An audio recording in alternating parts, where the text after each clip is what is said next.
Hello दोस्तों, मैं Amit Kumar dahlia आपका स्वागत करता हूं आपके YouTube चैनल शिक्षा के मंच पर। और आपसे बस मैं यही कहना चाहूँगा कि ज़्यादा से ज़्यादा इसको सब्सक्राइब करें, अपने दोस्तों के साथ शेयर करें। और जो आज क्लास होने वाली है वो भारतीय अर्थव्यवस्था का अगला चरण, जो कि पिछली वीडियो में जो छोड़ा था उससे अगले से स्टार्ट है। और स्टार्ट किया है, देखिए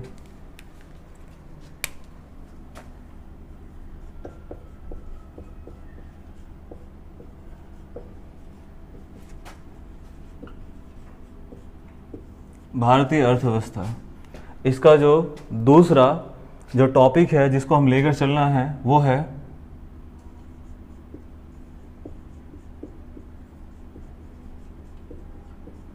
योजना आयोग।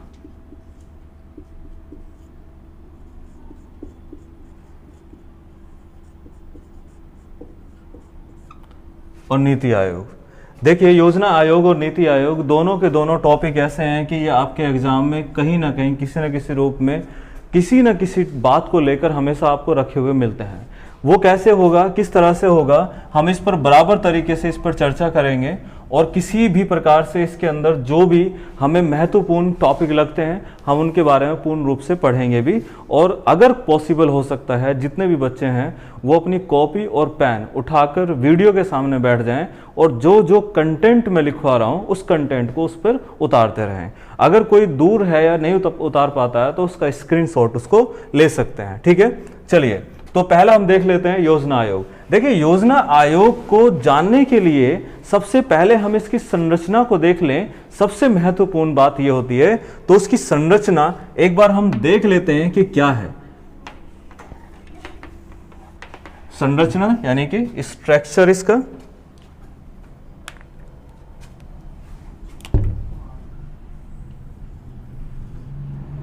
देखिए, इसका हमेशा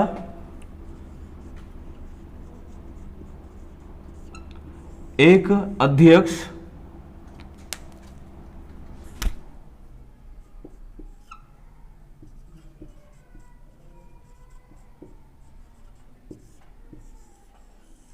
एक उपाध्यक्ष,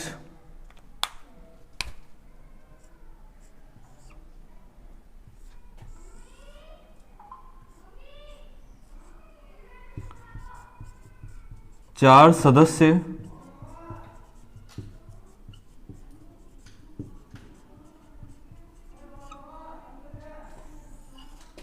और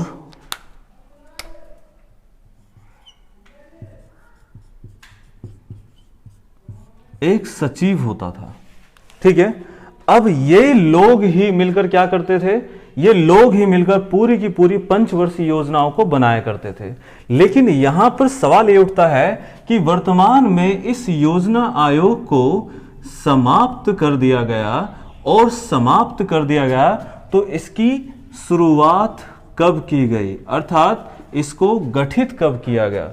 दोनों पहलुओं को ही हम देखेंगे, दोनों पहलुओं को ही हम जानेंगे। तो एक बार हम यहां पर देख लेते हैं कि योजना आयोग की शुरुआत अर्थात नींव किस प्रकार से रखी गई थी। देखिए, योजना आयोग को 13 मार्च सन 1950 में इसको बनाया गया था, जिसको यह कार्य दिया गया कि योजना आयोग पंचवर्षीय योजनाओं को बनाएगा, जिनका समय अर्थात काल 5 वर्ष का होगा। सिंपल सी बात है, 5 वर्ष का होगा। लेकिन 5 वर्ष का ही क्यों होगा, आगे भी तो बढ़ सकता है। ठीक है, तो इसमें इसका लचीलापन लाया गया और कहा गया कि अगर कोई योजना 5 वर्ष में समाप्त नहीं होती है, अर्थात उसका लक्ष्य प्राप्त नहीं होता है, तो उसी योजना को दूसरी पंचवर्षीय योजना में आगे बढ़ा दिया जाएगा। ठीक है, तो ये एक इसका तरीका हो गया। लेकिन ये क्यों गलत था, ये क्यों इस तरह से इसको समाप्त कर दिया गया, इसके ऊपर तो अभी थोड़ी देर में हम चर्चा करेंगे। बस उससे पहले इस पर हम ध्यान दे लें, तो इसे बारीकी से देखना। देखिए, सबसे पहला अध्यक्ष कौन था? पंडित जवाहरलाल नेहरू।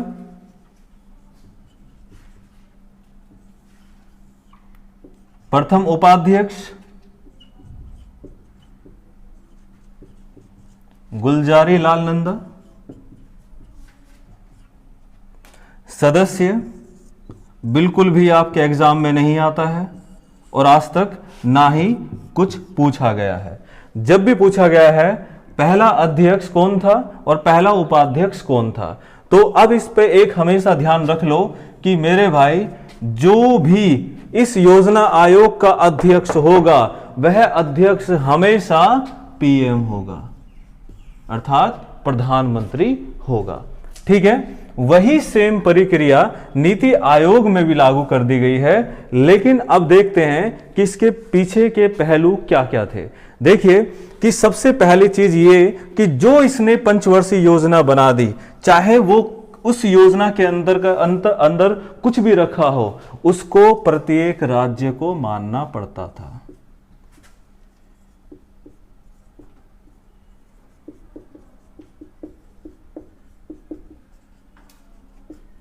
राज्यों को थोपा जाता था। अर्थात अगर मेरे यहां पर उत्तर प्रदेश के अंदर या फिर हरियाणा के अंदर या फिर कह सकते हैं गोवा के अंदर, जो कि एक सबसे समृद्ध राज्य है, तो अगर हम उनके वहां पर अंत्योदय योजना चला दें तो क्या अंत्योदय योजना वहां पर पूर्ण रूप से लागू की जा सकती है? तो ये कैसा है, बेफालतू के खामोखा का पैसा बर्बाद करना ही है। लेकिन क्या करें, ये इंस्ट्रक्शन मिल चुका है कि चलानी है, तो इसका मतलब क्या हुआ, फिजूल के खर्च इसके कारण सबसे अधिक हो रहे थे, जिसके कारण इसको समाप्त कर दिया गया और योजना आयोग के सभी तरीकों को पूरी तरह से ध्वस्त कर दिया, जिसके स्थान पर नीति आयोग को लाया गया। और नीति आयोग को भी ये डिसीजन दिए गए कि योजना आयोग की तरह तुम योजनाओं को नहीं बनाओगे, योजनाओं को बनाने का कार्य केवल राज्य सरकार के हाथ में एवं केंद्र सरकार के हाथ में होगा। ठीक है, नेक्स्ट।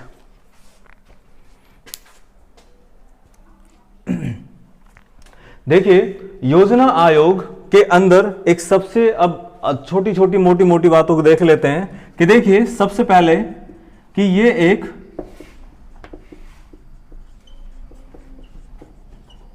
गैर संवैधानिक निकाय थी।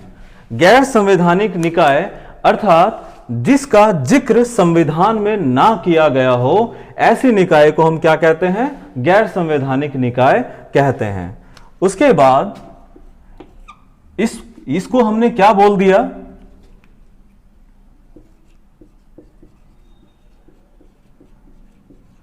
परामर्शदात्री निकाय, अर्थात विचार विमर्श करने वाली एक संस्था। उसके बाद हमने इसको थिंक टैंक के नाम से भी जाना। ठीक है, तो ये हो गए इस योजना के अपने खुद के एक पहलू।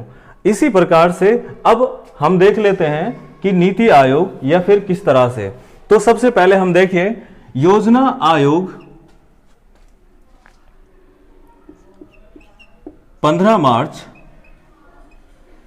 सन 1950 को लागू की गई, जिसकी पहली प्रथम पंचवर्षीय योजना फर्स्ट 5 ईयर प्लान जो प्रारंभ हुआ वो 1 अप्रैल सन 1951, जिसको खत्म किया गया 1956 में। ठीक है, तो ये इसकी बात हो गई। लेकिन इसकी अंतिम 12वीं पंचवर्षीय योजना 12 5 ईयर प्लान, ठीक है, ये कब से कब तक थी, 2012 से 2017। इसे नोट करते रहना। अर्थात ये पंचवर्षीय योजना हमारी कब समाप्त हो गई, 2017 में आके समाप्त हो गई।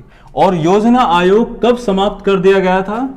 1 जनवरी 2015 को समाप्त पूर्ण रूप से हो गया। और इसी तारीख में अस्तित्व में आया कौन?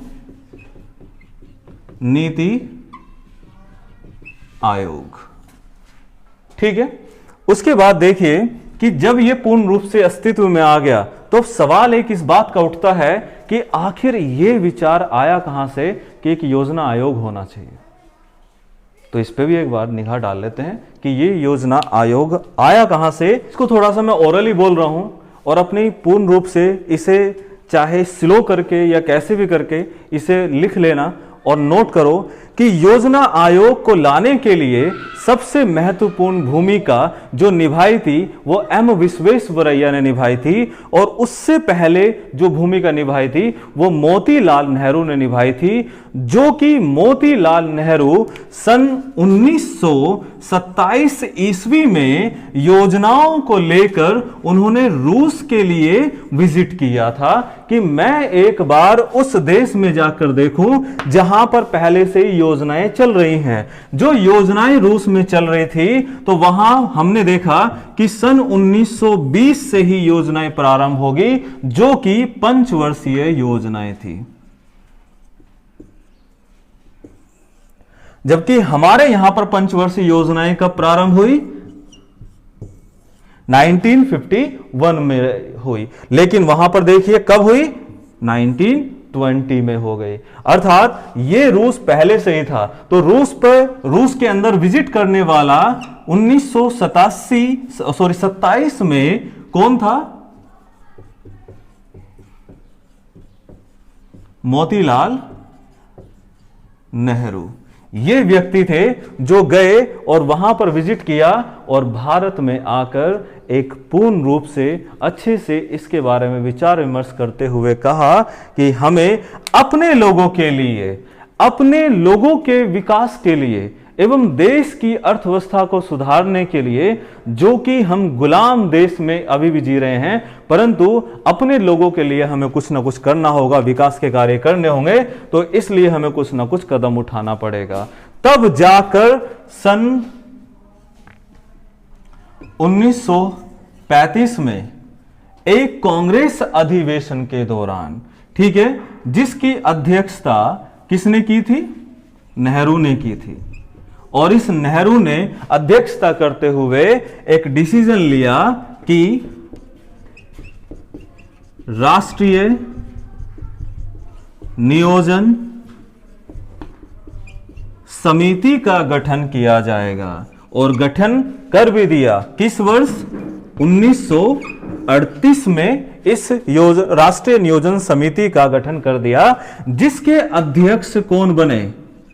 पंडित जवाहरलाल नेहरू बने। ठीक है, पंडित जवाहरलाल नेहरू बने। ठीक है। अब देखिए कि अगर राष्ट्रीय नियोजन समिति का गठन कर दिया गया तो इसका मतलब इसके द्वारा कुछ योजनाएं भी बनाई गई होंगी। तो बिल्कुल बनाई गई हैं। वो कौन कौन सी योजनाएं हैं एक बार ध्यान दे लेते हैं। पहली योजना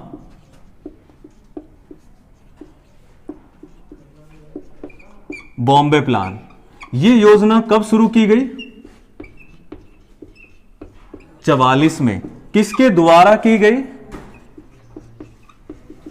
अर्देशीर दलाल के द्वारा। देखिए यही वो अर्देशीर दलाल है जो आज मुंबई के अंदर अगर कहीं कभी गए आप लोग या सुना होगा कि वहां पर एक दलाल स्ट्रीट के नाम से एक स्थान है, एक सड़क है। वो सड़क इसी व्यक्ति के नाम पर बनाई है, ना कि शेयर मार्केट को ध्यान में रखकर दलाल अर्थात ब्रोकरेज का आपके दिमाग में जाए तो वो बिल्कुल भी मत लाना, क्योंकि दलाल एक व्यक्ति के सरनेम था व्यक्ति का। ठीक है। तो उसके बाद देखिए अर्देशीर दलाल ने इस बॉम्बे प्लान को बनाया, जिसके अंदर एक समस्या आकर खड़ी हो गई। क्या समस्या थी? पैसों की। इस पैसों की समस्या होने के नाते इस व्यक्ति ने सोचा कि अब पैसों को हमें किस प्रकार से एकजुट करना होगा और फिर इस योजना को चलाना होगा। तब जाकर देश के 8 उद्योगपति 8 उद्योगपतियों को शामिल किया, जिसके अध्यक्ष JRD टाटा,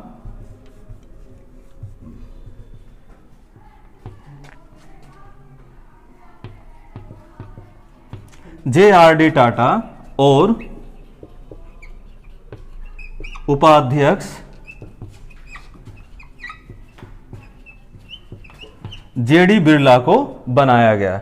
इसलिए इसको टाटा बिरला मॉडल भी कहा जाता है। ठीक है, यह टाटा बिरला प्लान भी कहा जाता है। तो यही कारण है कि इस बॉम्बे प्लान के अंदर ये महत्वपूर्ण कुछ कदम थे जो कि इन्होंने उठाए भी और पूर्ण रूप से इसको निभाया भी, और ये देखिए ये पूर्ण रूप से सक्सेस भी हुई। ये देश की पहली अपने लोगों के द्वारा बनाई गई वो योजना थी जो कि पूर्ण रूप से सक्सेस हुई और बहुत ही बड़े पैमाने पर इसको लोगों ने एक्सेप्ट किया। क्यों किया? क्योंकि छोटे मोटे कुटीर उद्योग वाले व्यक्तियों को बढ़ावा दिया गया कि वो अपना क्षेत्र और बढ़ा सके एवं अपने भारतीयों को उसमें नौकरी पर रख सके, जिससे कि हमारे लोग अंग्रेजों के नीचे कम कार्य करें एवं अधिक से अधिक लोग भारतीयों के नीचे ही कार्य कर सके, जिससे कि उनके खिलाफ कदम उठाया जा सके। क्योंकि सबसे अधिक लोग अंग्रेजों के अंदर काम कर रहे थे, यही वजह थी कि लंबी लड़ाई छिड़ रही थी। क्यों? क्योंकि जो उनके अंदर काम कर रहे थे वही कदम लड़ाई के लिए नहीं उठा पा रहे थे। ठीक है, चलिए नेक्स्ट इसी में ही देख लेते हैं। इसको मैं मिटा रहा हूं।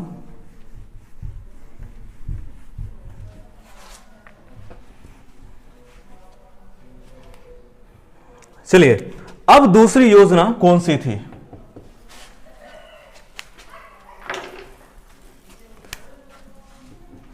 दूसरी योजना कौन सी थी?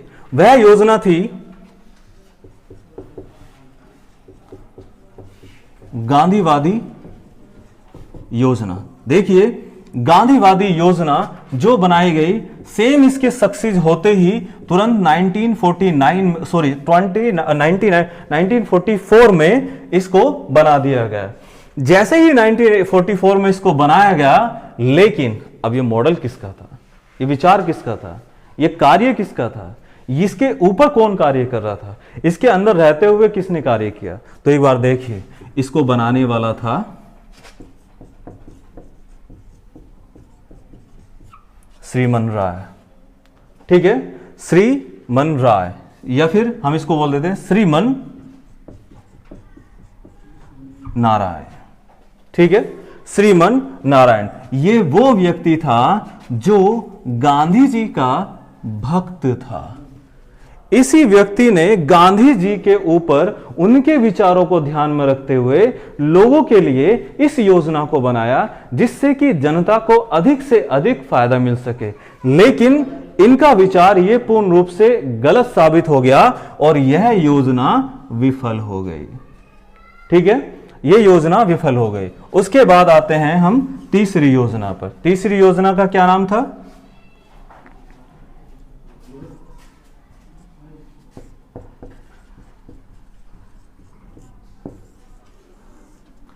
जन योजना।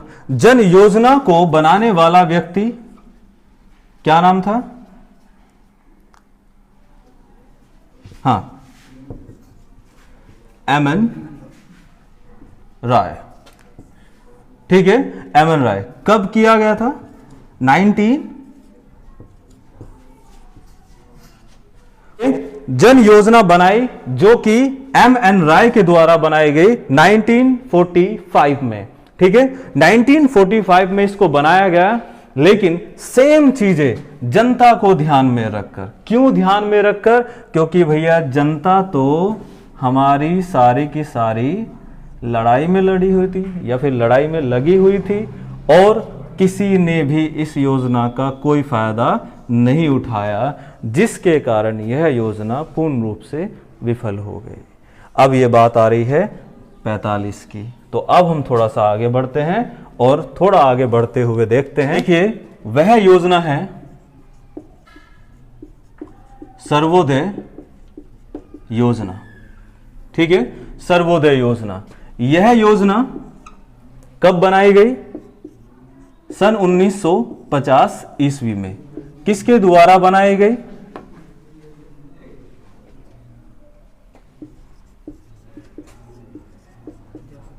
जयप्रकाश नारायण के द्वारा बनाई गई। देखिए इसकी खासियत रही है कि सबसे पहली चीज तो यह है कि इसका एक सवाल बनता है। वो सवाल कौन सा?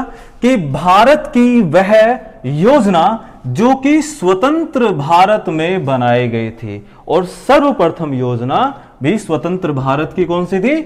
सर्वोदय योजना। इस योजना को जयप्रकाश नारायण ने कहा कि यह योजना 15 वर्षीय योजना है, अर्थात यह 15 वर्षों के लिए चलाई जाएगी। लेकिन हमारे प्लान्स बदल रहे थे और मोड़ आने वाले समय में मुड़ने वाला था, और मुड़कर किस पर चला गया? योजना आयोग पर चला गया। ये जो योजना आयोग पर गया है, ये देखिए इसके बनते ही चला गया। कब? 1950 में। और यह योजना किस में कन्वर्ट कर दी? 5 ईयर प्लान में कन्वर्ट कर दी गई। इसमें इसको शामिल कर दिया गया। ठीक है, तो अब देखिए ये एक योजना जो कि अलग अलग तरीके से हम इसको देख रहे थे, और फिर इस मॉडल पर अब मैंने आपको बताया कि पंचवर्षीय योजना भी शुरू हुई, सारी चीजें हुई, लेकिन हमने फिर भी जो रूस के द्वारा पंचवर्षीय योजनाएं थी वो नहीं चला पा रहे थे, केवल इस प्रकार की योजनाएं चला पा रहे थे। लेकिन अब भारत आज़ाद है, लोग आज़ाद हैं, हमारा केंद्र जो है वो आज़ाद है, हमारा पूरा का पूरा सिस्टम आज़ाद है, तो अब अपने तरीके से लोगों के लिए हम पंचवर्षीय योजनाएं बना सकते हैं। लेकिन अभी हमारे पास इतनी बुद्धि नहीं थी कि हम योजनाओं को किस प्रकार से बनाएं। यही वजह है कि जो पहली पंचवर्षीय योजना थी, इस योजना को डोमर हेराल्ड मॉडल पर आधारित किया। क्यों? क्योंकि ये दो व्यक्तियों के नाम हैं, और ये दो व्यक्ति वो हैं जो विदेशी थे, अर्थात इसमें अभी भी किसी भी व्यक्ति भारतीय को नहीं लिया गया। क्यों? क्योंकि पंचवर्षीय योजना कैसे चलती है अभी हम उससे अनजान थे। यही वजह थी कि भारत सरकार ने डिसीजन लिया कि पहली जो योजना होगी उसमें हम खुद कार्य ना करके, हाँ जहां पर ये योजना चल रही है वहीं से ही उन्हीं लोगों को ही जो प्रशिक्षित है पहले से ही, क्यों ना हम उन्हीं से ही इस योजना को बनवाए, उन्हीं का ही हम सहारा ले। ठीक है, तो जैसे ही ये योजना पूर्ण रूप से सफल हुई, क्यों? क्योंकि इसका लक्ष्य दर 2.1 रखा था और प्राप्ति दर 3.6% की हुई, जो कि एक सबसे अच्छा ग्रोथ था। ठीक है, पंचवर्षीय योजनाओं को हम थोड़ा सा बाद में इन सब के बाद देखेंगे। ठीक है, अब देखिए ये सारी चीजें हो चुकी हैं। अब आते हैं नीति आयोग पर। देखिए नीति आयोग, पहली चीज नीति आयोग का एक स्ट्रक्चर देख लेते हैं, उसका अपने संरचना देख लेते हैं कि इसका स्ट्रक्चर किस प्रकार से। देखिए पहला भैया इसका एक अध्यक्ष होगा, दूसरा उपाध्यक्ष होगा, जिसकी नियुक्ति कौन करेगा? अध्यक्ष करेगा। ठीक है, एक सीईओ होगा, अर्थात चीफ एग्जीक्यूटिव ऑफिसर, हिंदी में कार्यकारी अधिकारी। ठीक है, मुख्य कार्यकारी अधिकारी। उसके बाद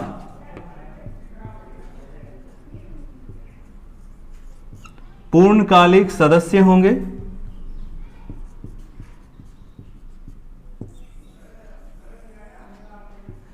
उसके बाद पदेन सदस्य होंगे,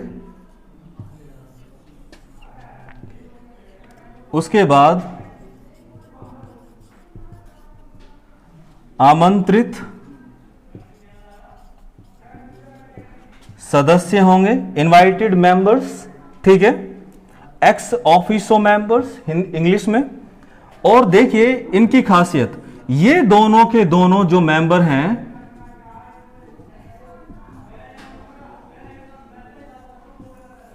कैबिनेट मंत्रियों को ही इसमें शामिल किया जाएगा।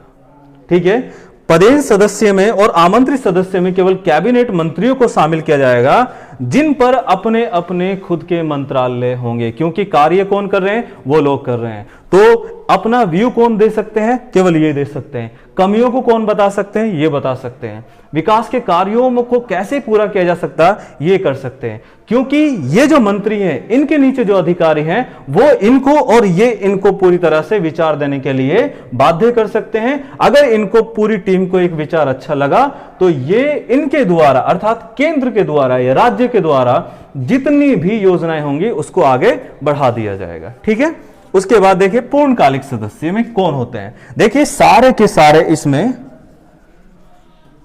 एक्सपर्ट होते हैं। ठीक है। जैसे कि विवेक देवराय, विकास कुमार,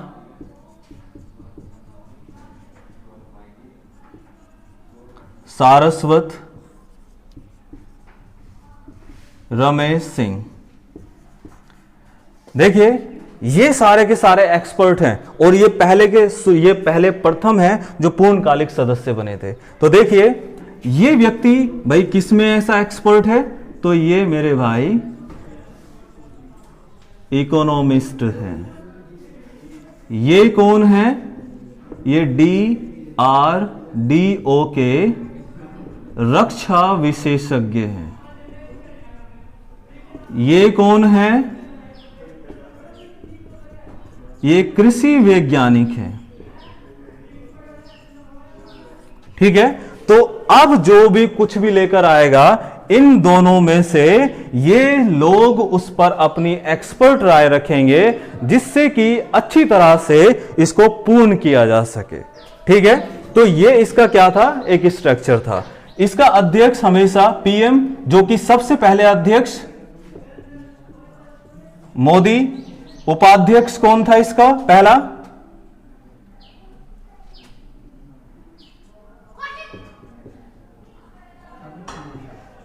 पनगड़िया। ठीक है। उसके बाद अरविंद पनगड़िया और CEO कौन थे, अमिताभ कांत, और ये अभी भी है। ठीक है। तो ये इसका एक स्ट्रक्चर था। ठीक है। अब ये स्ट्रक्चर था, देखिए यहां पर देखिए 4 सदस्य इसमें होते हैं, 4 सदस्य इसमें होते हैं और 4 सदस्य इसमें रखे जा सकते हैं जो कि पहले 3 थे। ठीक है। अब देख लिए यहां पर क्या होगा, तो चलते हैं, मैं इसको मिटा रहा हूं।